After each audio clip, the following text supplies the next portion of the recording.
സ്വന്തം കുട്ടികളോട് സിൻസിയറായിട്ട് ഇഷ്ടമുള്ള ഒരു അമ്മമാരും ഒരിക്കലും കണ്ണെഴുതി കൊടുക്കാതിരിക്കും. 1 വയസ്സിന് താഴെയുള്ള പിള്ളേരാണെങ്കിൽ പ്രത്യേകിച്ച് ഒരിക്കലും ഈ കൺമഷി യൂസ് ചെയ്യരുത്.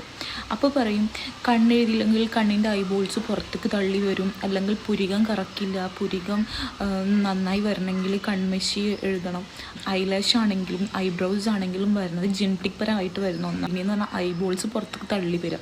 നമ്മൾ ഈ കൺമഷി എന്ന് വെച്ചിട്ട് ഐബോൾസ് ഉള്ളിലോട്ട് പോവുകയും ചെയ്യില്ല. എങ്ങനെയാണോ ജെനറ്റിക് പരമായിട്ട് എങ്ങനെയാണോ പിള്ളേർക്ക് ഉണ്ടാവുക അതുപോലെ തന്നെ ഉണ്ടാവുള്ളൂ, അല്ലാതെ വലിയ മാറ്റങ്ങളൊന്നും ഉണ്ടാവില്ല. ഇപ്പം എൻ്റെ കാര്യം നോക്കുകയാണെങ്കിൽ തന്നെ ഇല്ല. അപ്പോൾ ചിലർ ചോദിക്കും എന്താ മോൾക്ക് എന്താ കണ്ണ് എഴുതി കൊടുക്കാത്ത, കണ്ണ് നന്നായി അമർത്തി എഴുതി കൊടുക്കുക, അല്ലെങ്കിൽ പുരികം എഴുതി കൊടുക്കുക, അല്ലെങ്കിൽ പുരികം കറക്കില്ല പറഞ്ഞാലും ചില ടീംസ് ഉണ്ട് ഇതിങ്ങനെ ചോദിച്ചുകൊണ്ടിരിക്കുന്നത്. അവർക്ക് ബോധമില്ല, അല്ലാതെ ഇപ്പം എന്താ പറയുക. അവർ പറയും പണ്ട് നമ്മൾ എഴുതി കൊടുത്തായിരുന്നല്ലോ നോക്കി. പണ്ടത്തെ കൺമഷിയല്ല ഇപ്പോഴത്തെ കൺമഷി. ഇപ്പോഴത്തെ കൺമഷിയിൽ ഓരോ രാസവസ്തുക്കൾ ലഡും അതും ഇതൊക്കെ അടങ്ങിയിട്ടുള്ള കൺമഷിയാണ് ഇപ്പോൾ നമ്മൾ ഷോപ്പിൽ അവൈലബിൾ ആയിട്ടുള്ളത്. സോ അത് നമുക്കത് പിള്ളേർക്ക് കണ്ണിൽ അത് നമ്മൾ അപ്ലൈ ചെയ്ത് കൊടുക്കുമ്പോൾ അവർക്ക് കോർണിയക്ക് വരെ അത് ബാധിക്കാം.